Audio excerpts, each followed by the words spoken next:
जयराम जी, ये विधानसभा चुनाव मोड में आ चुके हैं, आप लोग भी चुनावी मैदान में उतर रहे हैं। कुर्मियों का वर्षों से एक मांग रहा है कि उसे आदिवासी में शामिल किया जाए, इस डिमांड पर आपकी क्या राय है? देखिए, मैंने स्पष्ट कहा है कि सबसे पहले अगर आप कुर्मियों की मांग को समझना है तो इतिहास को समझना होगा। आज अगर सबसे पहली बात है कि आज दुर्भाग्य का विषय है कि कुर्मी और एसटी इसको वर्सेस बना दिया जाता है, जबकि आप सभी जानते हैं कि अगर इस राज्य को अलग करने में पहला अगर दो कौम किसी का नाम आता है तो कुर्मी और एसटी का आता है।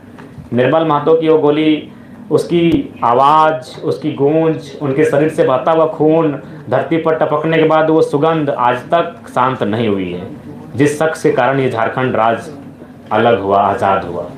तो आज ये भ्रम की स्थिति यह कह के बता दी जाती है कि रिजर्वेशन। सबसे पहली बात आपको जानना होगा, मैं आपको एकदम प्रैक्टिकली और लॉजिकली कहता हूँ। 1907 में टाटा की स्थापना होती है, बहुत भारी संख्या में ज़मीनों का अधिग्रहण होता है। उस जमीन अधिग्रहण में मैक्सिमम ज़मीनें कुर्मियों की होती है। उसके बाद अंग्रेज जैसे भी थे, अच्छे थे बुरे थे जो कहिए, लेकिन कुछ उनमें था बेहतर गुण। उन्होंने देखा कि अगर ऐसा चलता रहा तो ये गरीब भोले भाले लोगों की ज़मीन लोग लूट लेंगे। फिर वो 1908 में सीएनटी को प्रभावी रूप से लागू कर देते हैं और उसके बाद 1950 तक कुर्मियों की ज़मीन कोई नहीं लेता है।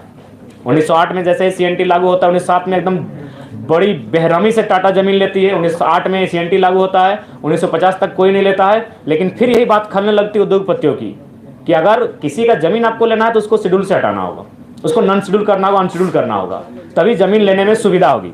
और 1950 में शायद दिसंबर का महीना या सितंबर का महीना उन्हें विदाउट नोटिफिकेशन के जैसे ही बाहर किया जाता है, 1951 में लगभग 50 कुर्मी गांव विस्थापित कर दिए जाते हैं एक झटके में। नाम होता है सिंदरी, जिसको आज हर्ल के नाम से आप जानते हैं। दौर शुरू हो जाता है, दौर का नाम आप बोकारो पहुंच जाते हैं, उस दौर में आप चांडिल डैम पहुंच जाते हैं, उस दौर में आप कोणार्क डैम पहुंच जाते हैं, उस दौर में आप तमाम कोलियरी पहुंच जाते हैं। और आज भी अगर आप विस्थापन को जानना चाहते हैं तो आप बिना कुर्मी को जाने विस्थापन को नहीं जान सकते हैं। 1907, 1908, 1950 नोटिफिकेशन से आउट होना, 1951 से सिंदरी प्लांट से ही तमाम एचईसी के भी अध्ययन कीजिएगा, कुर्मियों की ज़मीनें बहुत मात्रा में मिलेंगी। यानी एक बहुत बड़ी साजिश थी इनको शेड्यूल से हटाने की।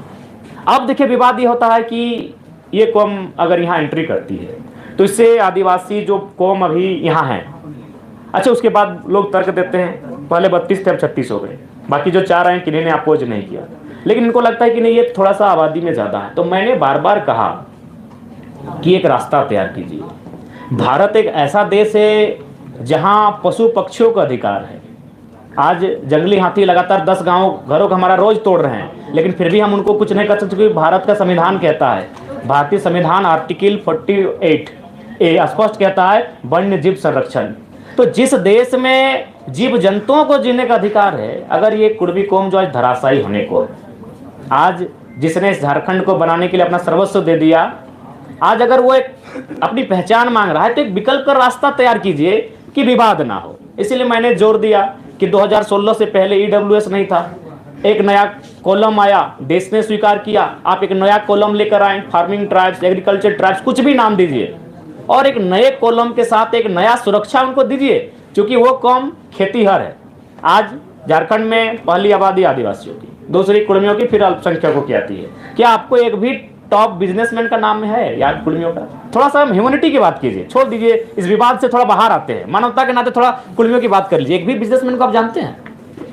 रांची के एचईसी कुर्मियों की ज़मीन में, हिंडाल्को कुर्मियों की ज़मीन में, घाटो कुर्मियों की ज़मीन में, तमाम जो केदला, मोरपा, जो मांडू और रामगढ़ का कोलियर, ये सब कुर्मियों की ज़मीन में, क्या एक भी आप टॉप मोस्ट बिजनेस टाइकून को जानते हैं? नहीं जानते, क्योंकि उसका संबंध खेती से रहा है। तो वो अपने खेत को मांग रहा है, उनके खेत को दे दीजिए, कोई विवाद नहीं होगा। वो अपने खेतों का संरक्षण मांग रहा है। और एक बात में आप बताइए, ये तब आप इस माहौल को तूल देते हैं जब हमारा कौम डोमिनेटिंग होता। आबादी में हम दूसरे नंबर पर हैं, कल की बात करेंगे तो पहले नंबर पर हैं, उसके बाद भी हमने एक भी हमारा व्यवहार बताइए डोमिनेटिंग का, जबकि हमारे साथ तो साजिशें आज भी हो रही हैं। उदाहरण के लिए इंद्रजीत महतो, उदाहरण के लिए जगन्नाथ महतो, इस कोरोना काल में 2 ही नेता डैमेज में, दोनों कुर्मियों के बेटे क्यों भैया? क्या कभी मीडिया ने सवाल किया? क्या आपने कभी चिंतन किया?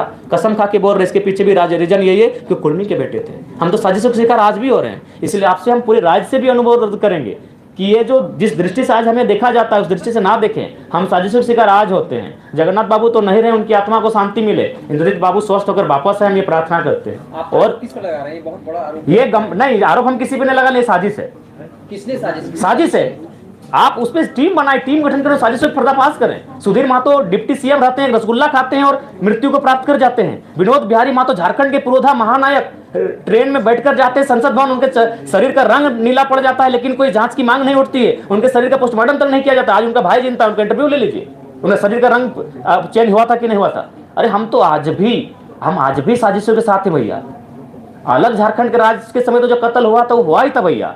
हम आज भी, इंद्रजीत महतो उसका प्रमाण है, उसका एक ही कसूर था, बेचारा कुर्मी का बेटा था। अगर वो नहीं होता तो इलाज भी होता तगड़ा और आज बहुत कम समय ठीक होके आ जाता। हालांकि हम अभी भी प्रार्थना करते हैं, आप भी प्रार्थना कीजिए वो ठीक होके आए। तो हमारे साथ भैया साजिश आज भी हो रही है। जब भी झारखंड का टॉप लीडर का मर्डर हुआ है तो याद रखिएगा कुर्मी का बेटा होता है। सांसद Sunil Mahato, central president of Jharkhand Mukti Morcha निर्मल महतो, कितने नाम गिनाए। तो इसलिए हम चाहते हैं कि हमारे कौम को लेकर जो दृष्टि बनाई जा रही है थोड़ा सा उसको पॉजिटिव बनाया जाए। हमारी लड़ाई संरक्षण की है। आप हमारी ज़मीनों को, हमारी भाषा को संरक्षण कर दीजिए, कोई भी बात नहीं रहेगा। ये नौकरियों की लड़ाई नहीं है। जमीन के संरक्षण के कुर्मी को सीएनटी में डाला नहीं, सीएनटी के बावजूद अगर आप उस शेड्यूल से को हटा देते हैं ना तो प्रभाव कम हो जाता है। सीएनटी तो है, आदि छवि रंजन जैसे IAS पूरा लूट के चले जाते हैं। सीएनटी के साथ अगर वो शेड्यूल में होते तो आसानी नहीं होता जमीन अधिग्रहण करने का। क्योंकि हम पिपरवार गए थे, वहाँ के जो पदाधिकारी उनसे बात हुई कि अब 12 गंजू परिवार का जमीन आता है, 12 को जॉब देना हो, क्योंकि इनका अलग ही कानून है। गंजू थे कि भोक्ता याद नहीं आ रहा है, और जतरा वाले, टाना भगत वाले 12 आते हैं, 12 को जॉब देना होगा। क्योंकि शेड्यूल जो होता है उनका जमीन लेने में थोड़ा सा असुविधा होता है, आसानी से जमीन का हस्तांतरण नहीं होता है, तो इसीलिए 1950 में उनको साइड किया गया। एकदम लॉजिक प्रैक्टिकल, ज्यादा कोई विवाद मत कीजिए, एकदम सीधा। 1907 में टाटा का स्थापना होना, भारी संख्या में जमीन, भारी संख्या के 15,000 एकड़, और काम कर रही है मात्र 3,000 एकड़ में। 1908 में सीएनटी का लगना, 1950 तक जमीनों का ना लिया जाना, 1950 में इसको शेड्यूल से हटाया जाना, और 1951 में सेंद्रीय कारखाना तैयार हो जाना।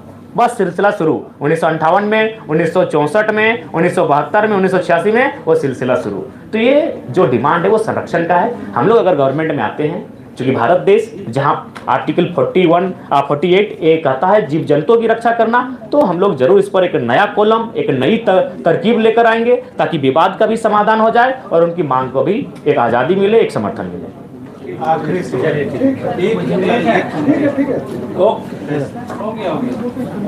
जी सर, यहाँ 1 बजे का समय था, 2 बजे के बाद सर हम माफ़ी चाहते हैं। एक्चुअली मौसम खराब था और सेहत भी खराब है। चलिए, धन्यवाद। सेहत भी खराब है। चलिए, धन्यवाद।